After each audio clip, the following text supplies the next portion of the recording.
Allahu Allah.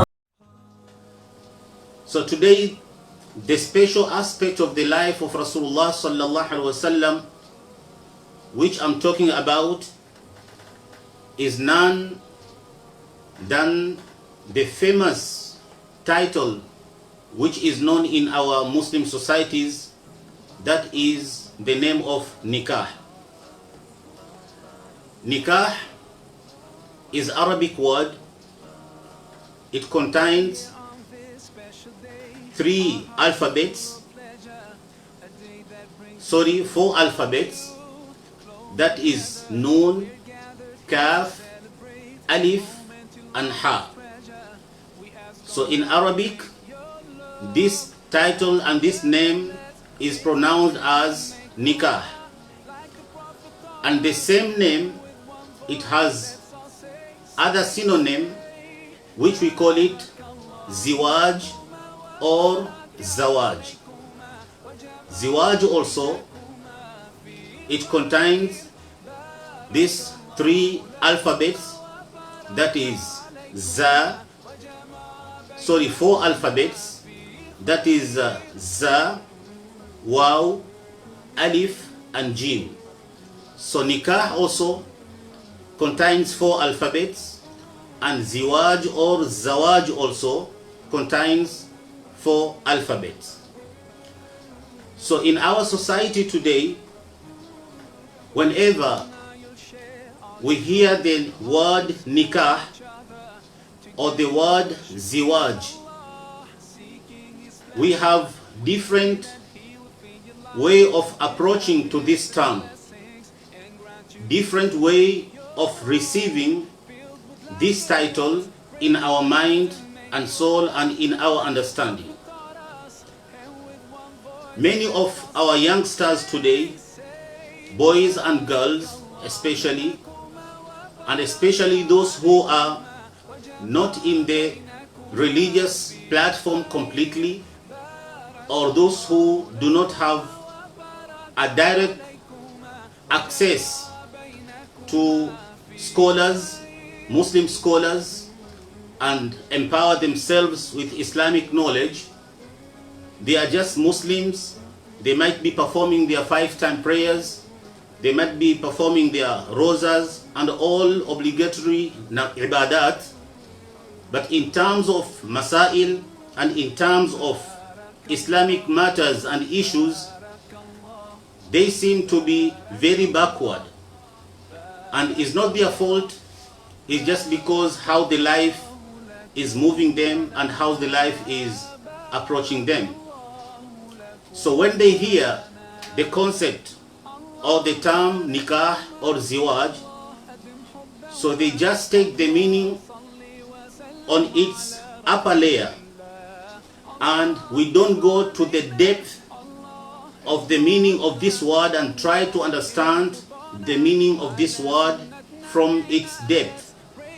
We just take it, the meaning from its upper layer, and we come to the conclusion that Nikah is only about celebration, Nikah is only about gathering, Nikah is only about meeting of 2 people, and then after that the responsibility and the meaning of Nikah are finished. But this is not a proper concept of the Nikah. Nikah, actually, ulama of fiqh and scholars of fiqh have given us various meanings of Nikah. And here I'm not going to use the fiqh terms because I want to make things very easy for you to understand. So briefly and in a very easy way, Nikah means a meeting of 2 persons, that is male and female, and then according to the teachings of Rasulullah sallallahu alaihi wasallam, according to the teachings of Rasulullah sallallahu alaihi wasallam, according to the teachings of Islam, then they are going to have a special relationship with one another. Psychological relationship and sexual relationship, and also in terms of mentality, this relationship also encompasses the word nikah.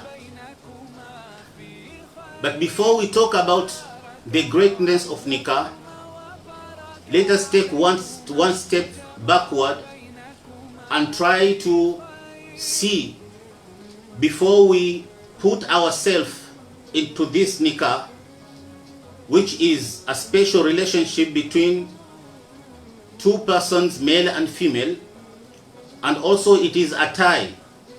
That's why in Arabic we call it aqdun nikah.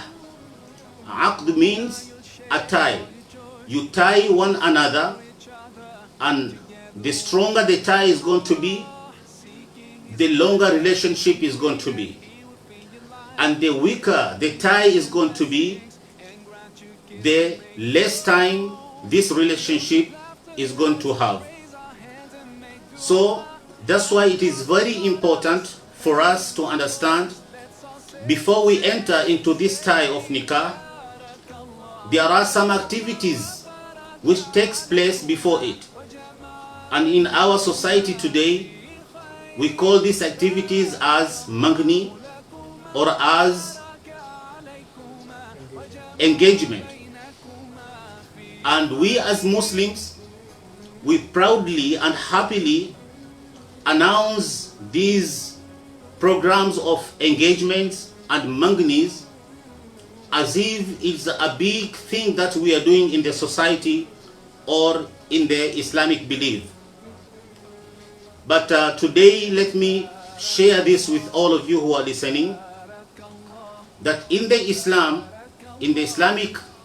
belief and religion, there is no at all the concept of engagement, the concept of mangni, which we have in our society today.